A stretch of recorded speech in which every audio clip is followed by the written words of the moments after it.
Channel I, হৃদয়ে বাংলাদেশ।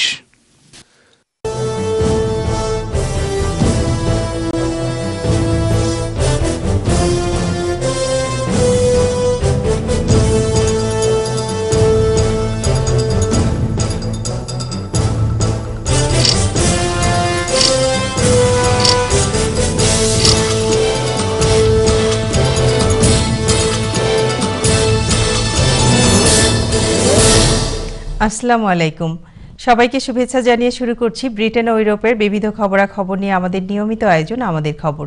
বার্তা কক্ষে আপনাদের সাথে আছি আমি ইয়াসমিন সুলতানা পলিন। শুরুতেই জানিয়ে দিচ্ছি খবরের প্রধান শিরোনামগুলো।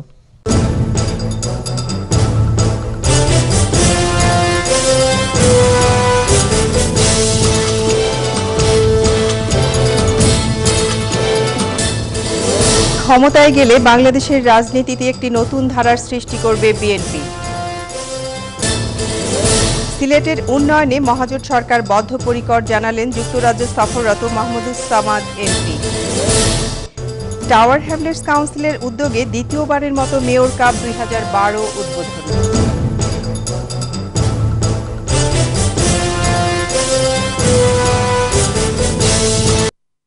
শুনছিলেন খবরের প্রধান শিরোনামগুলো, এবারে চলে যাচ্ছি বিস্তারিত খবরে।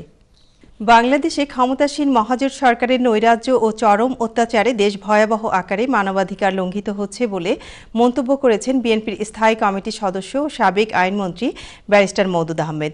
তিনি এই সময় বলেন, বিএনপি আগামীতে ক্ষমতায় গেলে বাংলাদেশের রাজনীতিতে একটি নতুন ধারার সৃষ্টি করবে। এদিকে ইলেকট্রনিক বা ইভিএম পদ্ধতিতে ভোট গ্রহণে যথেষ্ট ত্রুটি আছে এমন প্রমাণ করে সেমিনারে উপস্থাপন করেন সফটওয়্যার বিশেষজ্ঞ দেওয়ান শফিকুল ইসলাম। সেমিনারে একজন জার্মান পার্লামেন্টের সদস্য তার সাথে একমত প্রকাশ করেন। বিস্তারিত থাকছে আমাদের বিশেষ প্রতিনিধি হাবিবুর রহমান হিলালের রিপোর্টে। ক্ষমতাসীন আওয়ামী লীগের নৈরাজ্য এবং চরম অত্যাচারের দেশে ভয়াবহ আকারের মানবাধিকার লঙ্ঘিত হচ্ছে বলে মন্তব্য করেছেন বিএনপির কেন্দ্রীয় কমিটির সদস্য barrister Moudud Ahmed. Bangladesh was called, it has no hope.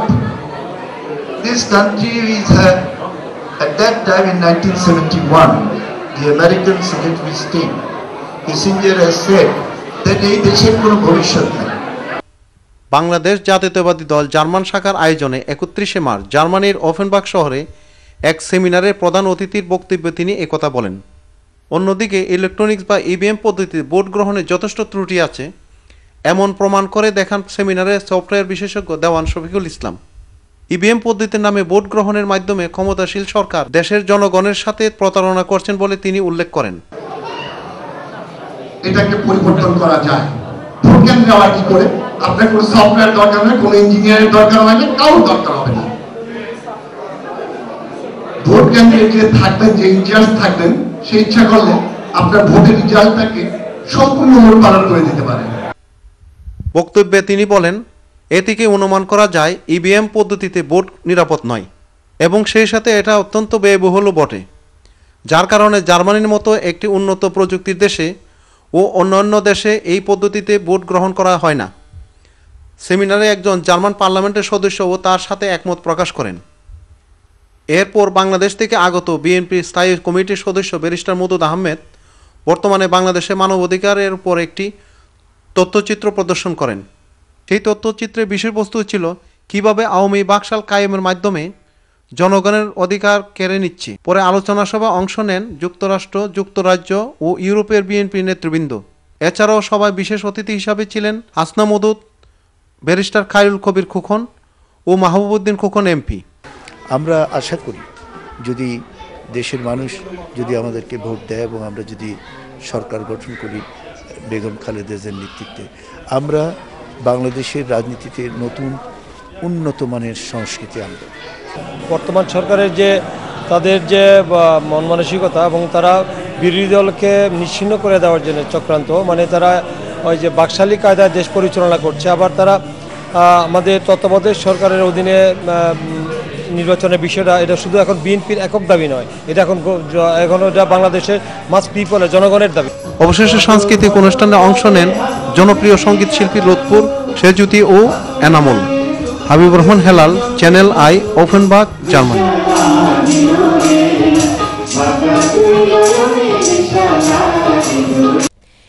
এই ছিল আমাদের আজকের আয়োজন। আগামীতে আমাদের খবর দেখার আমন্ত্রণ জানিয়ে বিদায় নিচ্ছি। ভালো থাকুন। আল্লাহ হাফেজ।